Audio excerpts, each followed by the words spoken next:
Welcome to GTPL news. నేను దీపికా రాజ్. 4.5 కోట్ల తెలంగాణ ప్రజల ఆకాంక్షకు ప్రతీక తెలంగాణ ముద్దుబిడ్డ సైద్ధాంతిక పునాదిని ఏర్పరిచిన గొప్ప దార్శనికుడు ఆచార్య కొత్తపల్లి జయశంకర్ సార్. ఆయన జీవితం తెలంగాణకే స్ఫూర్తిదాయకం. ఆయన 91వ జయంతి సందర్భంగా నివాళులు అర్పిస్తూ వార్తల్లో ముందుగా హెడ్లైన్స్ చూద్దాం.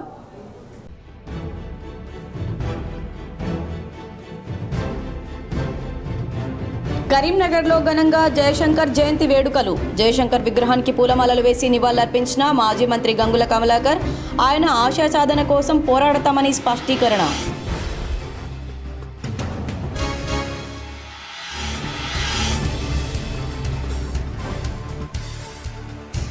$22,000 లంచం తీసుకుంటూ ఏసీబీకి చిక్కిన జగిత్యాల జిల్లా ట్రాన్స్పోర్ట్ ఆఫీసర్ భద్రునాయక్. ఈ నెల 31న రిటైర్మెంట్ కానున్న డీటీఓ.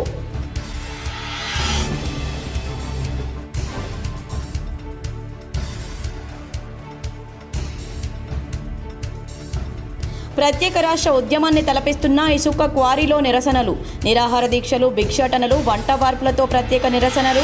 అధికారులు స్పందించకపోతే ఆమరణ నిరాహార దీక్షలకు దిగుతామంటున్న కొండపాక గ్రామస్తులు.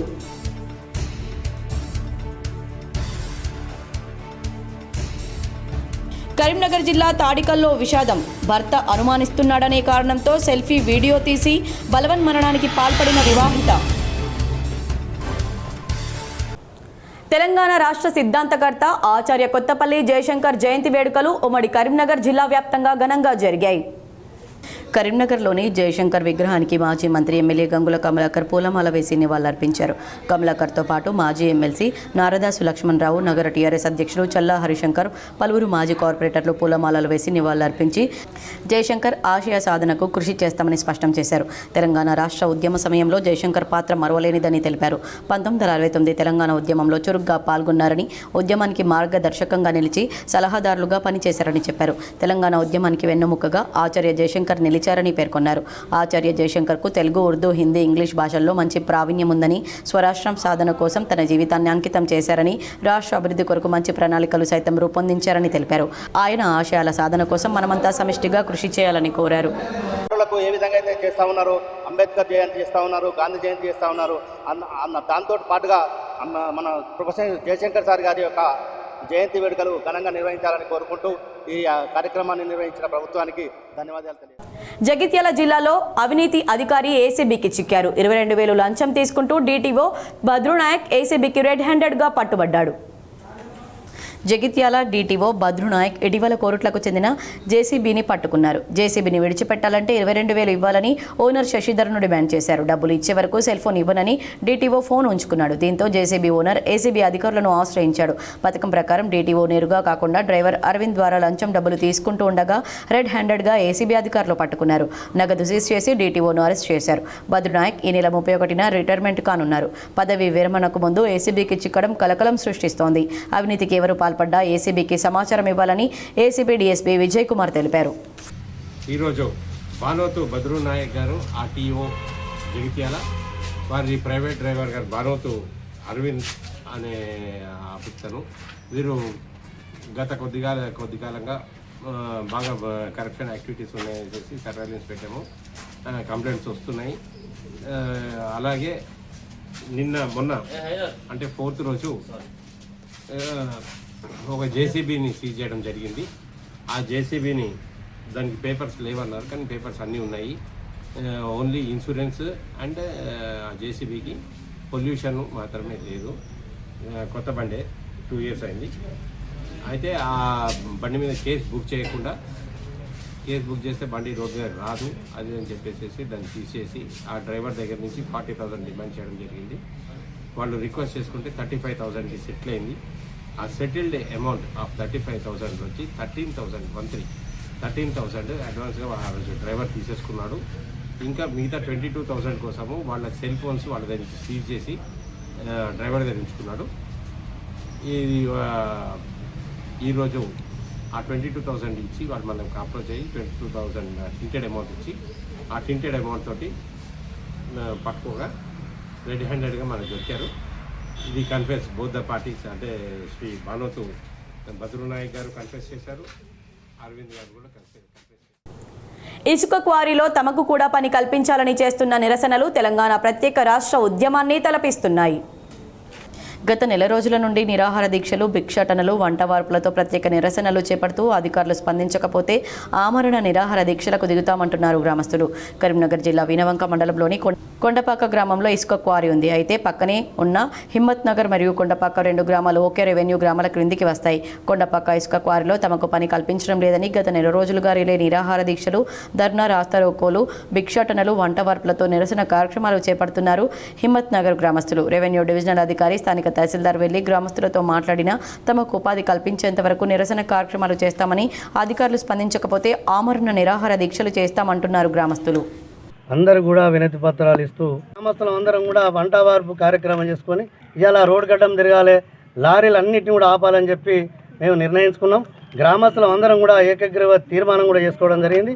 పార్టీలకు అతీతంగా ఇలా కాంగ్రెస్ కావచ్చు, టీఆర్ఎస్ కావచ్చు, బీజేపీ కావచ్చు, పార్టీలు అనేది లేవు, జెండాలు అనేది లేదు, ఎజెండా ఒకటే మాది. ఆ ఎజెండాతోనే మేము ముందుకు పోతున్నామని చెప్పి ఈరోజు మీ ముందు మేము తెలియజేసుకుంటాం. మరి ఎంఆర్ఓ గారికి, కలెక్టర్ గారికి మళ్ళీ 2వసారి కూడా కలవడం జరిగింది. వాళ్ళు ఆర్డీఓ గారిని, ఎంఆర్ఓ గారిని కూడా ఇక్కడికి శిబిరానికి పంపించడం కూడా జరిగింది. ఖచ్చితంగా ఒకరోజు ఊర్లో ప్రతి ఇంటింటికి తాళం వేసి ఈ శిబిరానికి సందర్శించాలి అని మేమందరం కూడా ఒక నిర్ణయం చేసుకోవడం జరిగింది. ఇలా మీరు ప్రతి ఇంటికి పోయినా తాళం వేసి ఉంటుంది. ఆడ మగ అందరూ కూడా రోడ్ల మీదకి వచ్చి ఉన్న అటువంటి పరిస్థితి మీరు మీడియా కూడా చూస్తూ ఉన్నారు. ఇది కొనసాగిస్తాం. ఇదే కాదు, అమర నిరాహార దీక్ష కూడా మేము గ్రామస్తులం అందరం సిద్ధం చేస్తాం. ఎందుకంటే న్యాయమైన కోరిక మేము ఇది అది రెవెన్యూ ఒకటి, ఈ రెవెన్యూ గ్రామం సమస్య పరిష్కరించడానికి. కరీంనగర్ జిల్లా శంకరపట్నం మండలం తాడికల్ గ్రామానికి చెందిన వివాహిత శ్రావ్య సెల్ఫీ వీడియో తీసుకుని ఉరివేసుకుని ఆత్మహత్య చేసుకోవడం కలకలం సృష్టిస్తోంది. రాజన్న సిరిసిల్ల జిల్లా బోయినపల్లి మండలానికి చెందిన ధర్మతేజ్ను ప్రేమించి శ్రావ్య 2020లో వివాహం చేసుకుంది. వివాహం తర్వాత బోయినపల్లిలో భర్తతో ఉన్న శ్రావ్యకు బాబు జన్మించాడు. అనంతరం భర్త ధర్మతేజ్ ఉపాధి నిమిత్తం దుబాయ్కి వెళ్లాడు.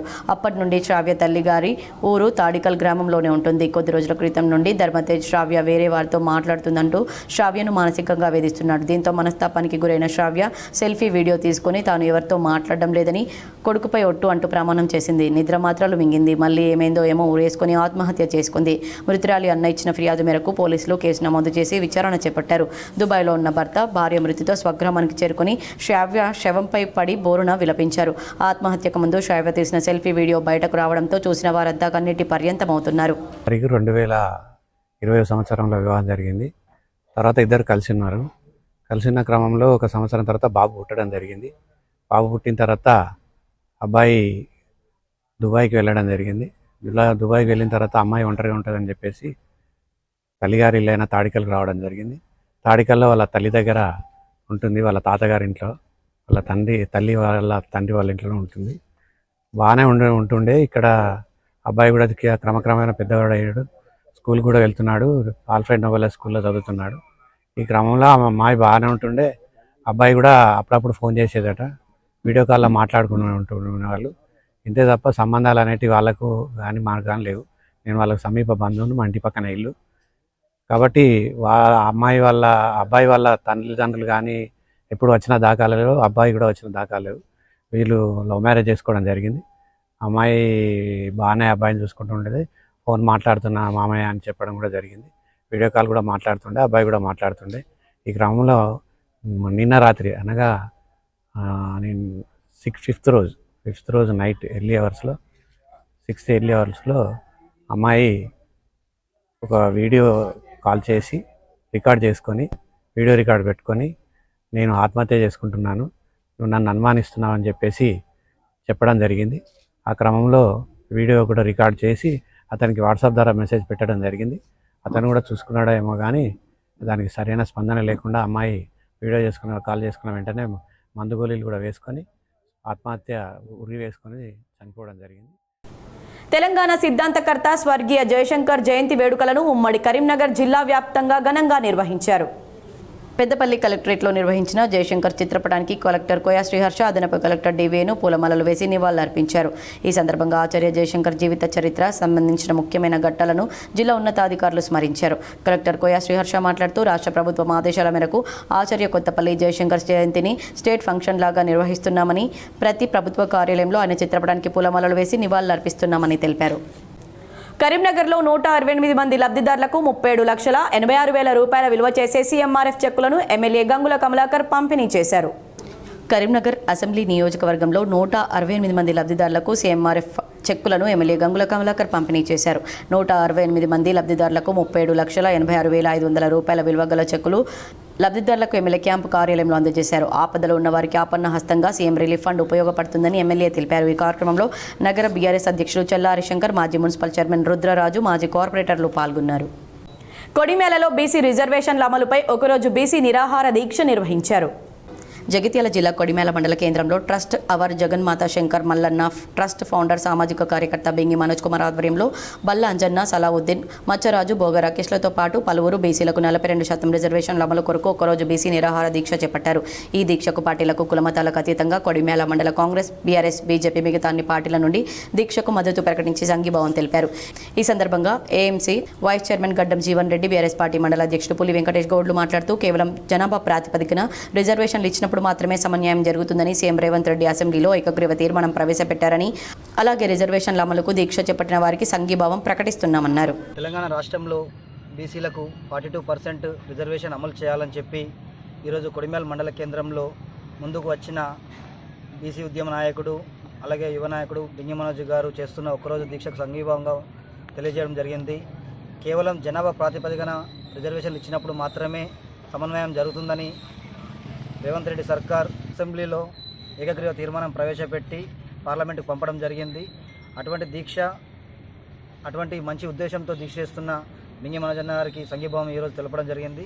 రాబో రోజుల్లో 42% బిల్లు ఆమోదం తెలుగుతుందని చెప్పి, తద్వారా బీసీలకు సమన్వయం జరుగుతుందని చెప్పి ఆశిస్తూ కరీంనగర్ జిల్లా హుజురాబాద్ పట్టణంలో జనావాసాల్లోకి నెమలి ప్రత్యక్షమైంది.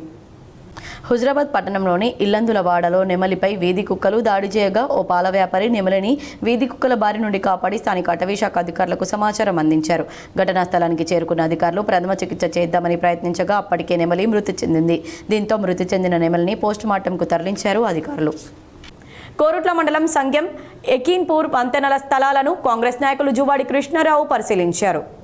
జగిత్యాల జిల్లా కోరుట్ల పట్టణం నుండి సంగెం, అలాగే ఏకిన్పూర్ గ్రామాల్లో అసంపూర్ణంగా ఉన్న వంతెనలను రాష్ట్ర కాంగ్రెస్ పార్టీ సీనియర్ నాయకులు జువాడి కృష్ణారావు ఈరోజు పరిశీలించారు. కోరుట్ల కాంగ్రెస్ పార్టీ నియోజకవర్గ ఇన్ఛార్జ్ జువాడి నరసింహరావు, రాష్ట్ర పంచాయతీరాజ్ శాఖ మంత్రి సీతక్కను కలిసి ఈ వంతెనలను పూర్తి చేయడానికి నిధులు మంజూరు చేయాల్సిందిగా విజ్ఞప్తి చేయగా, కోరుట్ల సంగెం గ్రామాల మధ్యనున్న వాగుపై వంతెన కోసం 3.5 కోట్లు, అలాగే ఏకిన్పూర్ సంగెం గ్రామాల మధ్య ఉన్న వాగుపై వంతెనల పూర్తి కోసం 1.5 కోట్ల రూపాయల నిధులు మంజూరు చేశారని ఆయన అన్నారు. ఈ సందర్భంగా రాష్ట్ర ముఖ్యమంత్రి రేవంత్ రెడ్డి, రాష్ట్ర మంత్రి సీతక్క, కోరుట్ల కాంగ్రెస్ పార్టీ నియోజకవర్గ ఇన్ఛార్జ్ జువాడి నరసింహరావుకు ఇందుకు సహకరించిన జువాడి కృష్ణారావులకు ఆయా గ్రామాల ప్రజలు కృతజ్ఞతలు తెలిపారు. వంతెనల నిర్మాణం పనులు వేగవంతంగా పూర్తి చేయాలని అధికారులను ఆయన కోరారు.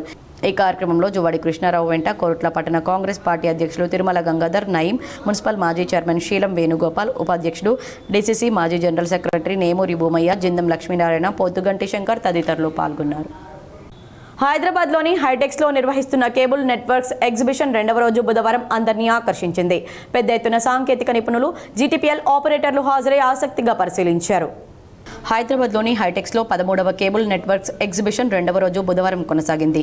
ఈ ఎగ్జిబిషన్కు 2వ రోజు పెద్ద ఎత్తున జీటీపీఎల్ కేబుల్ నెట్వర్క్ అధికారులు, ఆపరేటర్లు, సాంకేతిక నిపుణులు హాజరై ఆసక్తిగా వీక్షించారు. ఈ సందర్భంగా పలువురు సాంకేతిక నిపుణులు, జీటీపీఎల్ కేబుల్ ఆపరేటర్లు మాట్లాడుతూ దేశంలో రోజురోజుకు కేబుల్ రంగంలో విప్లవాత్మక మార్పులు చోటు చేసుకుంటున్నాయన్నారు. డిజిటల్ స్పీడ్ ఇంటర్నెట్ సాంకేతిక రంగంలో కేబుల్ నెట్వర్క్స్ దూసుకుపోతుందన్నారు. పెరుగుతున్న సాంకేతికతను అందిపుచ్చుకొని ఆపరేటర్లు దృష్టి సారించి అభివృద్ధి చెందాలన్నారు. దేశంలో జీటీపీఎల్ నెట్వర్క్స్ దూసుకుపోతుందన్నారు. ఈ కార్యక్రమంలో జీటీపీఎల్ నెట్వర్క్స్ ప్రతినిధులు, pioneer, RVR, T fibre, Radian, సెరోటిక్ తదితర కంపెనీల అధికారులు, కేబుల్ ఆపరేటర్లు, వర్ణి కేబుల్ ఆపరేటర్లు, గణపతిరావు, శ్రీనివాస్, బైన్సా దేవిదాస్, రాహుల్, హనుమాన్లు, బాలాజీ రాజారాం, బాజీరావు, బైన్సా లక్ష్మణ్, కామారెడ్డి, జగిత్యాల శ్రీనివాస్, సాయి మల్లేశం, శ్రవణ్ తదితరులు పాల్గొన్నారు. భారీ వర్షాల కారణంగా హిమాచల్ ప్రదేశ్, ఉత్తరాఖండ్లో ఆకస్మిక వరదలు బీభత్సం సృష్టిస్తున్నాయి. హిమాచల్లో ఎడతెరిపి లేకుండా కురుస్తున్న వర్షాల కారణంగా కిన్నౌర్ జిల్లాలో భారీ వరదలు సంభవించడంతో కైలాస్ యాత్ర ట్రెక్కింగ్ మార్గంలో వందలాది మంది యాత్రికులు వరదల్లో చిక్కుకుపోయారు. వెంటనే స్పందించిన ఐటీబీపీ సిబ్బంది 413 మంది యాత్రికులను కాపాడారు. సహాయక చర్యల్లో 14 ఎన్డీఆర్ఎఫ్ బృందాలు పాల్గొన్నాయని, వరదల దాటికి ట్రెక్కింగ్ మార్గాలు ధ్వంసం కావడంతో సహాయ చర్యలకు తీవ్ర ఆటంకాలు ఎదురవుతున్నాయని అధికారులు పేర్కొన్నారు. ఈ ప్రతికూల పరిస్థితుల దృష్ట్యా కిన్నౌర్ కైలాస్ యాత్రను తాత్కాలికంగా నిలిపివేస్తున్నట్లు అధికారులు పేర్కొన్నారు. హరిద్వార్లోని వివిధ ప్రాంతాల్లో కురుస్తున్న భారీ వర్షాల వల్ల గంగా నది నీటి మట్టం పెరుగుతుందని వాతావరణ శాఖ హెచ్చరికలు జారీ చేసింది. స్థానిక ప్రజలు ఘాట్ల నుంచి దూరంగా ఉండాలని, తగిన జాగ్రత్తలు పాటించాలని అధికారులు హెచ్చరించారు. వరదల్లో చిక్కుకున్న ప్రాంతాల్లో సహాయక చర్యలు కొనసాగుతున్నాయి.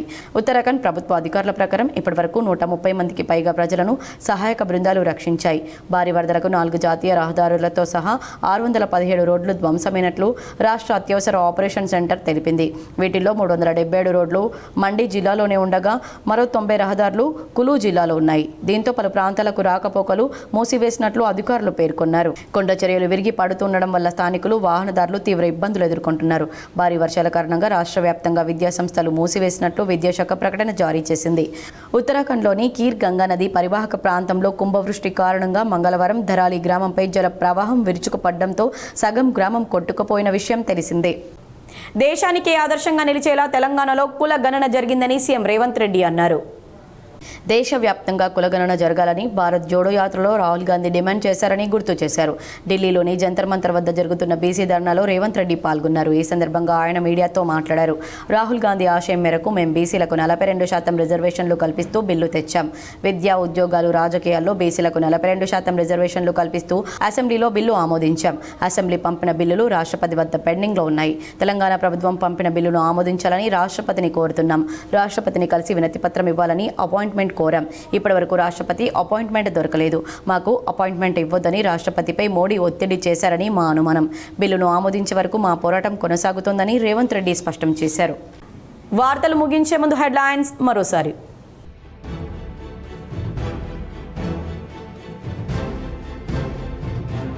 కరీంనగర్లో ఘనంగా జయశంకర్ జయంతి వేడుకలు. జయశంకర్ విగ్రహానికి పూలమాలలు వేసి నివాళులర్పించిన మాజీ మంత్రి గంగుల కమలాకర్. ఆయన ఆశయ సాధన కోసం పోరాడతామని స్పష్టీకరణ.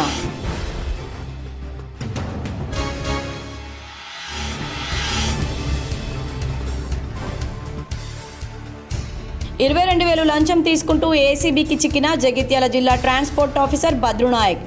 ఈ నెల 31న రిటైర్మెంట్ కానున్న డీటీఓ.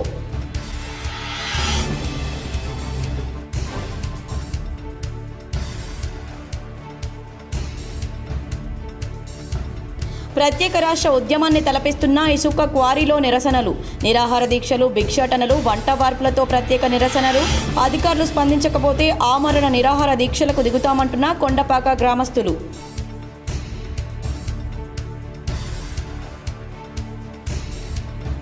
కరీంనగర్ జిల్లా తాడికల్లో విషాదం. భర్త అనుమానిస్తున్నాడనే కారణంతో సెల్ఫీ వీడియో తీసి బలవన్మరణానికి పాల్పడిన వివాహిత.